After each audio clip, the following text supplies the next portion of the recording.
Hari ini dalam sejarah, siapa yang dengar nasihat saya pada tahun lepas, hari ini dia akan tersenyum lebar. Dulu, semasa harga emas naik mencanak, masa tu tak silap saya, harganya lebih kurang 490. Dah paling tinggi dalam sejarah lah, lebih kurang. Tetapi, pada masa itu, saya beri nasihat juga. Kalau anda ada duit simpanan yang tak nak digunakan dalam tempoh 2 tahun dan ke atas, tukar sahaja dalam bentuk emas.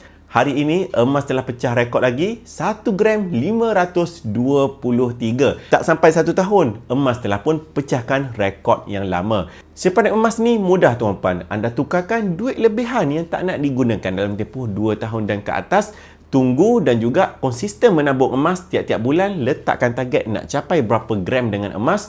Kemudian, simpan emas tersebut sehinggalah betul-betul terdesak. Itu sahaja tips dan juga teknik dengan emas ni. Tak ada pusing-pusing, tak ada teknik pajak dan juga gadai, tidak ada juga teknik dengan orang kata rempit beli emas pajak, tak ada.